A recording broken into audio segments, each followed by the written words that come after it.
What does financial freedom truly mean? See, many are still chasing that definition for themselves. Now, unfortunately, the concept of financial freedom is often misunderstood by a lot of people.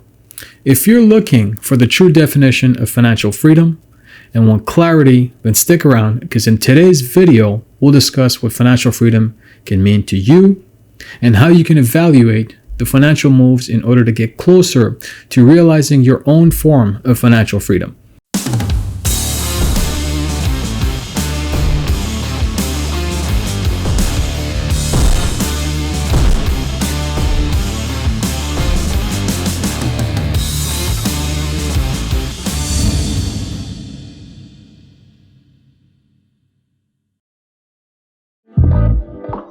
Hey, what's up everybody, it's Elite Rafter back with a new video. Now if you're interested about fixing, leveling up your credit and building wealth, then consider subscribing to this channel.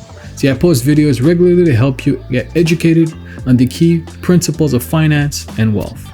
And with that said, let's get on to today's topic.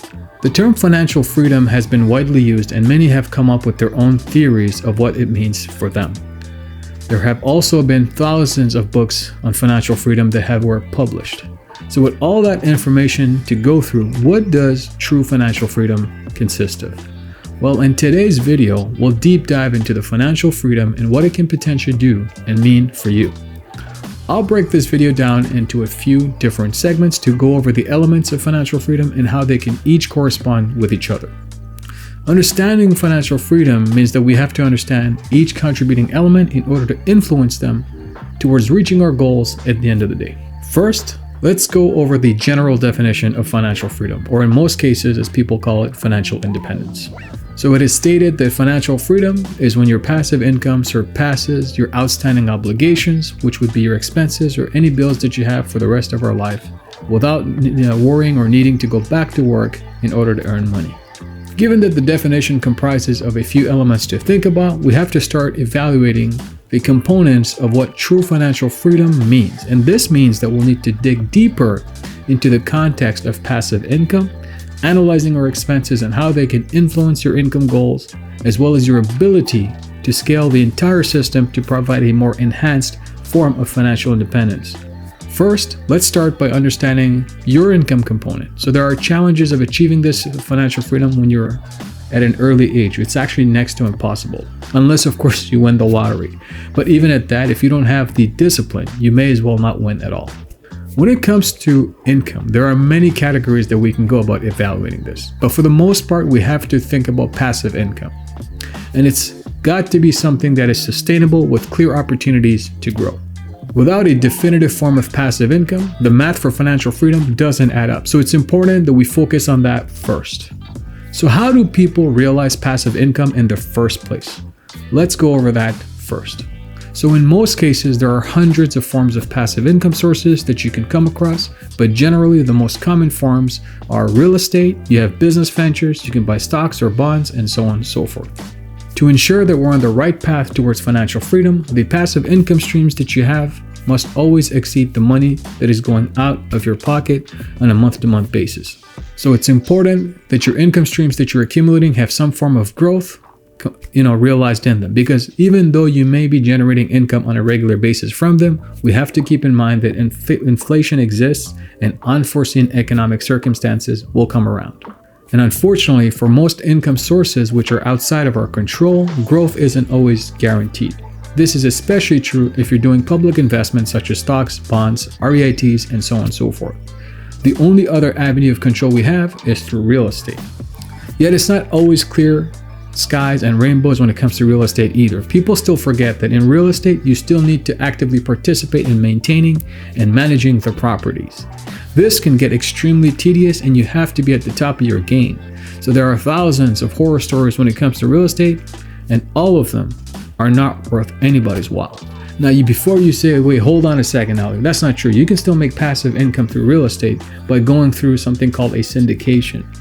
So let me tell you this first. Yes, it is true that you can make passive forms of income through real estate through syndication, but one thing to keep in mind when it comes to that, which is the most important thing, is that you'll need a huge stash of cash in order to participate.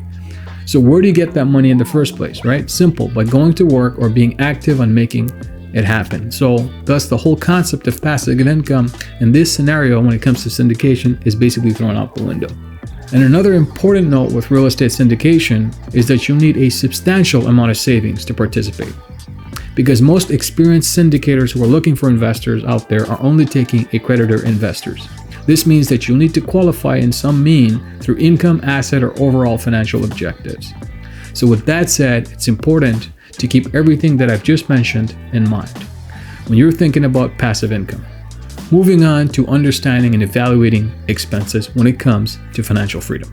You see, inflation is something that we cannot ignore. It's something that has become a norm in terms of economic stability, and we have to include it in our calculations when we're defining true form of financial freedom. So unfortunately though, a lot of people who are teaching about financial freedom never account for inflation and are over-optimistic with their calculations. This is a very dangerous and can throw off your entire formula. So inflation alone has a growth ratio of about 3%, slightly more or less, on a yearly basis. So with that in mind, are your expenses added with inflation less than your passive income sources that you're accumulating?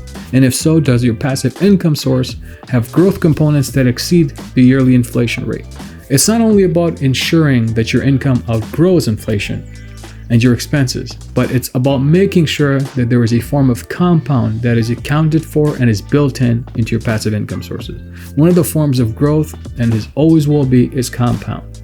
And the best part about it is that it doesn't have to be something complicated. You can save a predetermined amount each month into your designated savings that would work and would eventually grow into something phenomenal just in a couple of years. And this does require some patience from your side. However, it's important to note that if you can use that information or the savings at a future date, you always have that access for emergency. Now moving on to evaluating your expenses, and it's important to note that you'll have to be able to control your expenses as much as you can. So doing so will require some sort of discipline and clear understanding of what you're looking to accomplish. And in this case, we know that our aim is financial freedom. So with that said, we need to vet out every expenses that are potentially spiraling out of our control. And yes, before you think this is crazy, it actually happens to a lot of people more often than people want to admit. For example, let's take credit cards, right? It's a great tool to be able to buy things you couldn't otherwise afford in the moment. Yet many misuse credit card and use it as a tool simply to buy things without thinking about the monthly bill that's coming due in 30 days. And just like that, people push themselves further and further away from being able to achieve their financial freedom. So whenever you are looking over your expenses, think about how it contributes towards your well-being on a long-term basis. With both income and expense components out of the way, it's time to think about how you can control both these elements moving forward. So let's first talk about how you can potentially improve the type of passive income streams that you bring in. As always, it's important to make sure that your passive source of income is sustainable. It has to have something that can bring you income for years to come, especially when it comes to coming dependably. And since this is the biggest factor when it comes to achieving your financial freedom, you'll need to understand everything about the passive income sources, which include but not limited to how the income is generated, the growth opportunities available both short and long term, as well as the weaknesses about the income source that may potentially endanger it. Having the right information about your passive income sources will allow you to navigate alternatives, complementary sources of that income, as well as those that you would want to avoid altogether. So be sure that you do your research and that you thoroughly vet out those passive income sources. Now let's talk about potentially reducing your expenses overall. Now I know that I've stated that you want to avoid expenses that may potentially spiral out of control. However, at times like these, especially given the pandemic, it's hard to avoid them. So instead, I'm going to emphasize on being able to control those expenses to the best of your ability. With credit cards, for example, you want to find a way to reduce the interest rates that you're paying, because out of the balance that you're paying a lot.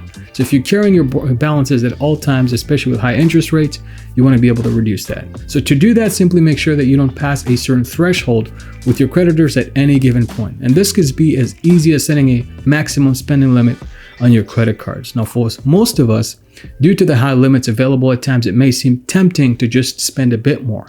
But I caution you to be careful with that kind of mindset. And finally, with everything said and done, I'd like to give you a few pointers that'll help you create your own form of financial freedom. So it's important to remember that having enough income and less expenses doesn't necessarily equate to your form of financial freedom or achieving financial freedom. See, most people, for example, may want to just simply travel freely without ever worrying about how they'll manage the budget to do so. And this will obviously require a higher form of financial discipline, but it's not an impossible state to achieve. So with that said, I hope I was able to give you some insights on what financial freedom can look like and what you need to be on the lookout for when thinking about building your ideal financial state. If you enjoyed this video, don't forget to give this video a thumbs up. And if you found value with what I shared with you today, share this video with your friends and family. Once again, this is your guide and mentor. Looking forward to seeing you guys on the next one. If you haven't subscribed to this channel and you're new, don't forget to subscribe and turn that bell icon on so every time there's a video like this, you'll be first to be notified. And leave a comment below based on what you enjoyed the most about this video, and I look forward to having a discussion with you. With that said, see you guys next time. Bye for now.